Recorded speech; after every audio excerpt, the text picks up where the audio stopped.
Biografi Imam Ahmad bin Hanbal, atau Imam Hambali. Imam Ahmad bin Hanbal adalah seorang ahli fikih sekaligus pakar hadits di zamannya.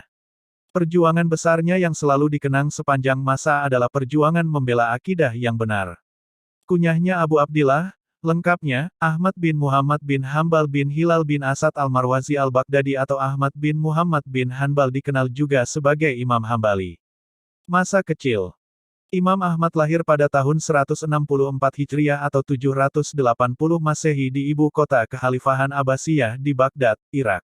Saat itu, Baghdad menjadi pusat peradaban dunia di mana para ahli dalam bidangnya masing-masing berkumpul untuk belajar ataupun mengajarkan ilmu.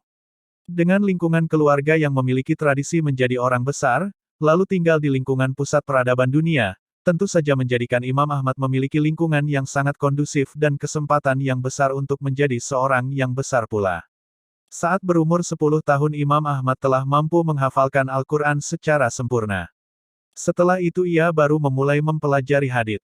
Sama halnya seperti Imam Syafi'i, Imam Ahmad pun berasal dari keluarga yang kurang mampu dan ayahnya wafat saat Ahmad masih belia, sehingga beliau tumbuh dewasa sebagai seorang anak yatim.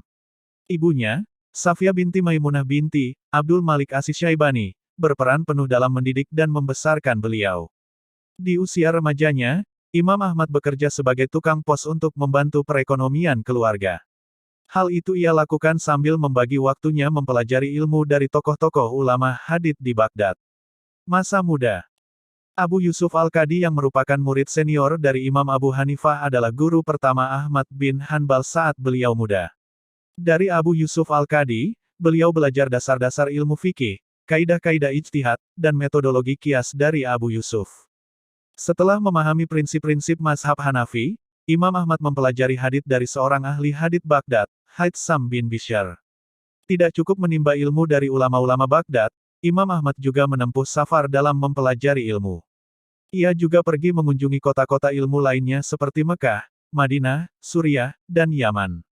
Dalam perjalanan tersebut ia bertemu dengan Imam Syafi'i di Mekah, lalu ia manfaatkan kesempatan berharga tersebut untuk menimba ilmu dari beliau selama 4 tahun. Imam Syafi'i mengajarkan pemuda Baghdad ini tidak hanya sekedar menghafal hadits dan ilmu fikih, akan tetapi memahami hal-hal yang lebih mendalam dari hadits dan fikih tersebut. Walaupun sangat menghormati dan menuntut ilmu kepada ulama-ulama mazhab Hanafi dan Imam Syafi'i, namun Imam Ahmad memiliki arah pemikiran fikih tersendiri. Ini menunjukkan bahwa beliau adalah seorang yang tidak fanatik dan membuka diri menjadi seorang ulama. Setelah belajar dengan Imam Syafi'i, Imam Ahmad mampu secara mandiri merumuskan pendapat sendiri dalam fikih. Imam Ahmad menjadi seorang ahli hadits sekaligus ahli fikih yang banyak dikunjungi oleh murid-murid dari berbagai penjuru negeri Islam. Terutama setelah Imam Syafi'i wafat di tahun 820, Imam Ahmad seolah-olah menjadi satu-satunya sumber rujukan utama bagi para penuntut ilmu yang senior maupun junior. Dengan ketenarannya, Imam Ahmad tetap hidup sederhana dan menolak untuk masuk dalam kehidupan yang mewah. Beliau tetap rendah hati, menghindari hadiah-hadiah terutama dari para tokoh politik. Beliau khawatir dengan menerima hadiah-hadiah tersebut menghalanginya untuk bebas dalam berpendapat dan berdakwah.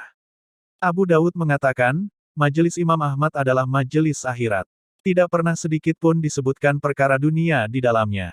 Dan aku sama sekali tidak pernah melihat Ahmad bin Hanbal menyebut perkara dunia. Masa-masa penuh cobaan. Pada tahun 813–833,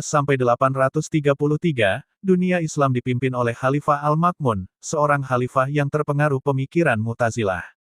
Filsafat Mu'tazilah memperjuangkan peran rasionalisme dalam semua aspek kehidupan, termasuk teologi. Dengan demikian, umat Islam tidak boleh hanya mengandalkan Al-Quran dan Sunnah untuk memahami Allah, mereka diharuskan mengandalkan cara filosofis yang pertama kali dikembangkan oleh orang Yunani kuno. Di antara pokok keyakinan Mu'tazilah ini adalah bahwa meyakini bahwa Al-Quran adalah sebuah buku dibuat, artinya Al-Quran itu adalah makhluk bukan kalamullah.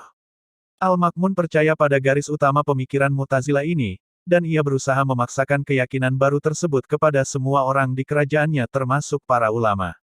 Banyak ulama berpura-pura untuk menerima ide-ide Mu'tazilah demi menghindari penganiayaan, berbeda halnya dengan Imam Ahmad, beliau dengan tegas menolak untuk berkompromi dengan keyakinan tersebut. Al-Ma'mun melembagakan sebuah inkuisisi, lembaga penyiksaan, dikenal sebagai Mihna. Setiap ulama yang menolak untuk menerima ide-ide Mu'tazilah dianiaya dan dihukum dengan keras. Imam Ahmad, sebagai ulama paling terkenal di Baghdad, dibawa ke hadapan Al-Ma'mun dan diperintahkan untuk meninggalkan keyakinan Islam fundamentalnya mengenai teologi. Ketika ia menolak, ia disiksa dan dipenjarakan. Penyiksaan yang dilakukan pihak pemerintah saat itu sangatlah parah. Orang-orang yang menyaksikan penyiksaan berkomentar bahwa bahkan gajah pun tidak akan bisa bertahan jika disiksa sebagaimana Imam Ahmad disiksa. Diriwayatkan karena keras siksaannya, beberapa kali mengalami pingsan. Meskipun demikian, Imam Ahmad tetap memegang teguh keyakinannya, memperjuangkan akidah yang benar, yang demikian benar-benar menginspirasi umat Islam lainnya di seluruh wilayah Daulah Abbasiyah. Apa yang dilakukan Imam Ahmad menunjukkan bahwa umat Islam tidak akan mengorbankan akidah mereka demi menyenangkan otoritas politik yang berkuasa. Pada akhirnya, Imam Ahmad hidup lebih lama dari Al-Ma'mun dan Khalifah Al-Mutawakkil mengakhiri mihna pada tahun 847 Masehi. Imam Ahmad dibebaskan, beliau pun kembali diperkenankan mengajar dan berceramah di kota Baghdad. Saat itulah kitab Musnad Ahmad bin Hanbal yang terkenal itu ditulis. Wafatnya Imam Ahmad. Imam Ahmad bin Hanbal mulai sakit pada malam Rabu, 2 hari dari bulan Rabiul Awal tahun 241 Hijriah, ia sakit selama 9 hari. Tatkala penyakitnya mulai parah dan warga sekitar mulai mengetahuinya, maka mereka menjenguknya siang dan malam. Penyakitnya kian hari kian parah, pada hari Kamis dan sebelum wafat ia memberikan isyarat pada keluarganya agar ia diwudukan, kemudian mereka pun mewudukannya. Ketika berwudu, Imam Ahmad sambil berzikir dan memberikan isyarat kepada mereka agar menyela-nyela jarinya. Beliau menghembuskan napas terakhirnya di pagi hari Jumat bertepatan dengan tanggal 12 Rabiul Awal 241 Hijriah, 855 Masehi pada umur 77 tahun di kota Baghdad. Ia dimakamkan di pemakaman Al-Harb, jenazah beliau dihadiri 800.000 pelayat lelaki dan 60.000 pelayat perempuan. Imam Ahmad wafat di Baghdad pada tahun 855 Masehi. Banan bin Ahmad Al-Kohbani yang menghadiri pemakaman Imam Ahmad bercerita, jumlah laki-laki yang mengantarkan jenazah Imam Ahmad berjumlah 800.000 orang dan 60.000 orang wanita. Warisan Imam Ahmad yang tidak hanya terbatas pada permasalahan fikih yang ia hasilkan, atau hanya sejumlah hadits yang telah ia susun, namun beliau juga memiliki peran penting dalam melestarikan kesucian keyakinan Islam dalam menghadapi penganiayaan politik yang sangat intens. Kiranya inilah yang membedakan Imam Ahmad dari ketiga imam lainnya. Selain itu, meskipun secara historis mazhab Hanbali adalah mazhab termuda dalam 4 mazhab yang ada, banyak ulama besar sepanjang sejarah Islam yang sangat terpengaruh oleh Imam Ahmad dan pemikirannya, seperti Abdul Qadir Al-Jailani, Ibnu Taimiyah, Ibnu Al-Qayyim, Ibnu Katsir, dan Muhammad bin Abd al-Wahhab. Tidak sedikit perbedaan pendapat terjadi antara Imam Ahmad dengan Imam Syafi'i. Namun keduanya mengajarkan kita semua akan akhlak yang mulia. Di antaranya, Imam Ahmad selalu mendoakan Imam Syafi'i hingga 40 tahun lamanya.